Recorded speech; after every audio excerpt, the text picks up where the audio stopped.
Welcome to today's edition of the show podcast. Archer City native won highest awards for his novels. Larry McMurtry, the award-winning writer from Archer City, has died.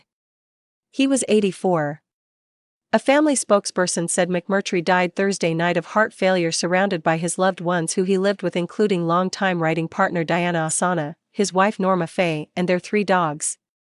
The statement did not say where McMurtry died. In a career that spanned more than 50 years, McMurtry wrote novels, screenplays and essays. He won a Pulitzer Prize, an Academy Award, a Golden Globe and many other literary and film awards. He was awarded the National Humanities Medal by President Barack Obama in 2015, with the White House writing, Mr. McMurtry's work evokes the character and drama of the American West with stories that examine quintessentially American lives.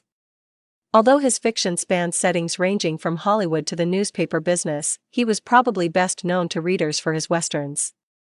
His novel, Lonesome Dove, won the Pulitzer Prize for fiction and was made into a television series. He followed it with 2 sequels. Many of McMurtry's stories were adapted in movies or television programs. His novel Terms of Endearment was adapted into a movie that won Academy Awards for Best Picture and for Jack Nicholson and Shirley MacLaine. He and co-writer Ossana won the 2006 Academy Award for Best Writing, Adapted Screenplay for Brokeback Mountain. He enjoyed early success with his 1961 novel, Horseman, Pass By, which was adapted into the movie, Hud, which starred Paul Newman.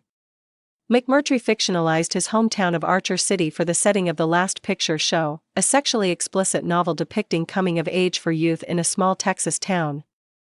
The book won critical acclaim and was adapted into a critically and commercially successful movie that was shot on location in Archer City and Wichita Falls. He followed it with a sequel titled Texasville that was also adapted into a movie that was filmed on location. McMurtry grew up on a ranch outside Archer City.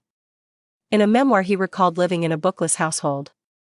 "I don't remember either of my parents ever reading me a story, perhaps that's why I've made up so many," he wrote. The absence of books in his youth sparked a lifelong passion for them. He opened the Blue Pig bookstore in New York and later acquired a row of storefronts on the main street in his hometown where he opened Booked Up, a vast and eclectic assortment of volumes once billed as the largest bookstore in the country. Authors such as Susan Sontag and Cormac McCarthy could sometimes be seen browsing the aisles, and McMurtry would often be found marking prices in the thousands of books. Many of the books were auctioned off in 2012 and now only one shop remains open. "If you bought a book there, chances are Larry marked the price himself," said Greg Giddings, an Archer City High School graduate who is now associate professor of English at Midwestern State University. Giddings said McMurtry once told him he got into writing so he could have the money to buy books. He said McMurtry described himself as a minor regional novelist, and would often disparage his own work, being dismissive of Lonesome Dove, arguably his most popular novel. He could be irascible and contrarian, but if you sat and talked to him, he couldn't be more gracious, Giddings said. He said McMurtry once gave him a handwritten list of books he should read. Although he lived in a variety of locations during his lifetime, McMurtry maintained a home in Archer City, a mansion built by a banker. He once told the Times Record News he had looked at the home when he was a child and decided someday he would own it. He entertained cast members of The Last Picture Show at the book-lined home during the movie's 30th anniversary. Actors Cloris Leachman and Jeff Bridges sipped wine in the parlor while director Peter Bogdanovich sunned on the porch. McMurtry married twice, first to English professor Joe Scott and in a civil ceremony in Archer City in 2011 to Kessie, the widow of One Flew Over the Cuckoo's Nest author Ken Kesey.